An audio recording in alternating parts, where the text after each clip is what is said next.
about my godson, Jaden, but if I have, forgive me. Jaden is now a 5th grader, and he has always been a very curious child, always. He has many, many questions.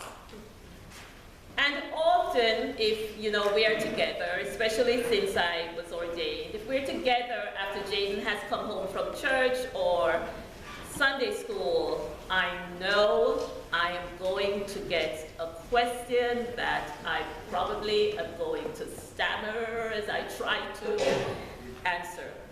Because Jaden has a lot of questions about God. He has a lot of questions about the stories he hears at Sunday school. He has a lot of questions about what the priest is doing. He's got a lot of questions about what we're celebrating. And he isn't always sure, not quite sure, that he believes all that he hears in church or reads in the Bible or that his parents and grandmother tells him. He's not quite sure, but he asks the questions. And he wants to know, he wants to make it make sense so that he can use it. And I try hard to put it into words.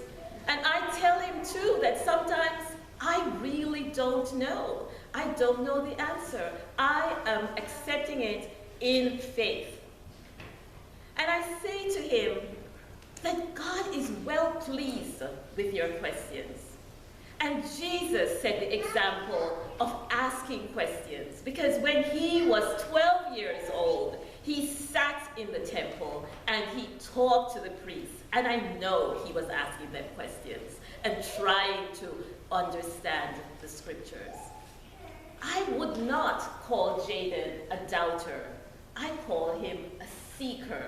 He is seeking out God. He's seeking to make God a part of his being, of his world.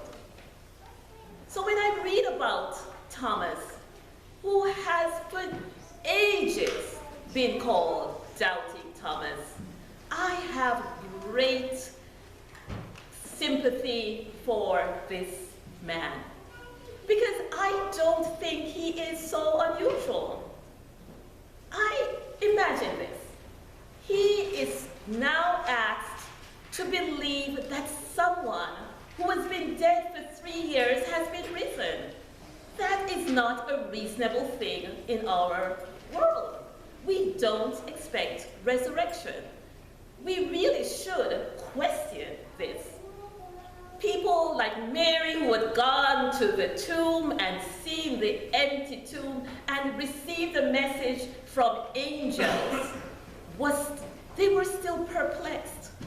Peter, who ran to look, came back confused. Lots of the disciples who saw the risen Jesus still doubted. Luke writes this wonderful thing that says, even in their joy, they doubted and wondered. It is part of our journey to know Jesus, that we question and that we seek and that we ask each other in community and through prayer, what does this mean? So that we can take it into ourselves and make it shape our lives. Pharaoh is going to ask questions.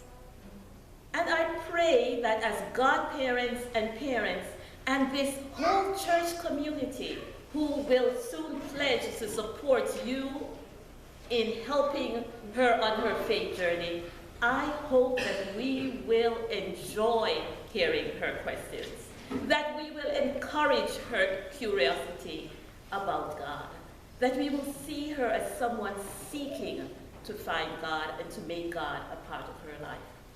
I'm hoping that the godparents, when they're giving those wonderful Christmas and birthday gifts, that somewhere in there might be a book with Bible stories, a video of some wonderful story that children love, because we do learn in community.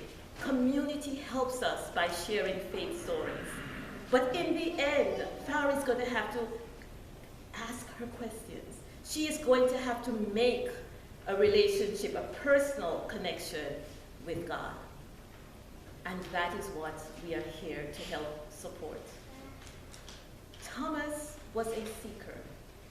Jaden is a seeker. We, with all our doubts, sometimes strong in faith, sometimes not so sure, we are all seekers on a path to making God our own. And I pray that we will know that doubt is not the opposite of faith.